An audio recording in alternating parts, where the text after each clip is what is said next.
Então, o Salmo 1, ele é tipo a porta de entrada para todo o livro de Salmos. E ele é mais do que só um poema, sabe? Ele já começa nos colocando numa encruzilhada, mostrando dois caminhos bem diferentes para a vida, com destinos que, olha, não podiam ser mais opostos. Vamos mergulhar juntos para entender essa escolha que é tão fundamental. Pois é, essa é uma pergunta que, no fundo, todo mundo se faz, né? E o mais incrível é que esse salmo, um texto super antigo, se propõe a responder exatamente isso. Ele conecta esse nosso desejo universal por felicidade com uma sabedoria que, sinceramente, atravessa os séculos. E olha, o salmo vai direto ao ponto. Ele desafia de frente aquela ideia de que a felicidade de verdade está nos prazeres que passam rápido ou num estilo de vida sem regras. É um convite para a gente reavaliar onde é que estamos buscando satisfação de verdade. Ok, então vamos começar a explorar o primeiro caminho que o Salmo nos mostra. Ele começa definindo o que significa viver uma vida que leva a essa felicidade profunda que o texto chama de bem-aventurança. Sabe, a primeira palavra do Salmo, lá no hebraico original, é ashrei, e o significado disso é: uau, é muito mais profundo que um simples feliz. A tradução literal é quase como se estivesse no plural. Ó, as felicidades de.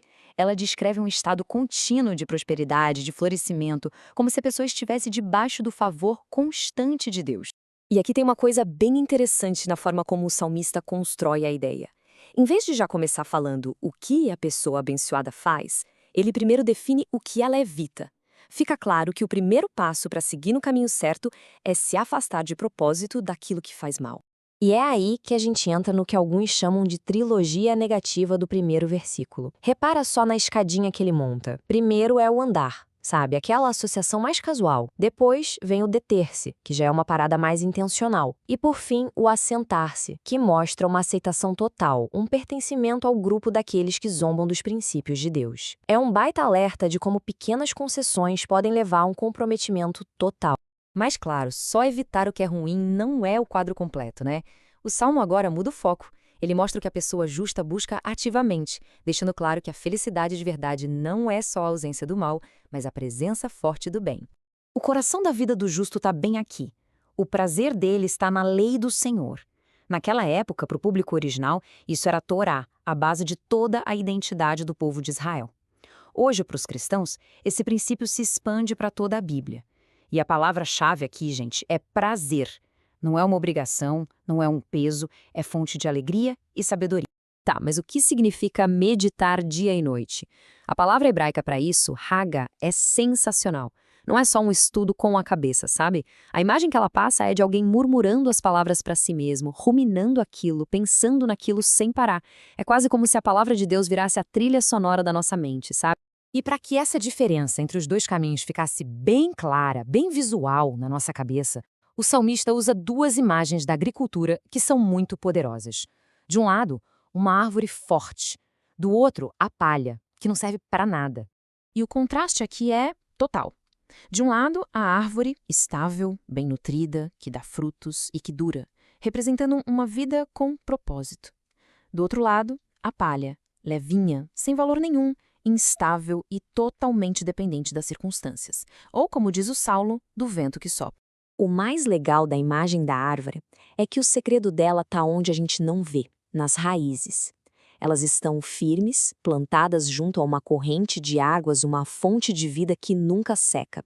Essa é a imagem da pessoa que se alimenta constantemente da palavra de Deus. É dessa conexão vital que vem a força e os frutos. Bom, agora vamos virar a página e dar uma olhada no segundo caminho, o caminho do ímpio. E vamos usar a imagem da palha para nos guiar. Para a gente sacar bem o poder dessa imagem, a gente precisa pensar um pouquinho em como era a colheita naquela época. Depois de debulhar, o agricultor jogava tudo para o alto. O grão, que apesar de valioso, caía de volta no chão. Já a palha, por ser leve e sem valor, era simplesmente levada pelo vento.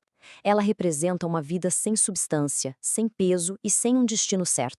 Essa ideia aqui resume perfeitamente o que o Salmo está descrevendo. A vida do ímpio é marcada pela falta de firmeza. Os planos não dão em nada, as obras são vazias, até que, no fim, tudo é simplesmente levado pelo vento do julgamento. E aí o Salmo vai caminhando para o seu final, para a conclusão que é inevitável. Esses dois caminhos eles não correm lado a lado para sempre. Eles terminam em lugares completamente diferentes.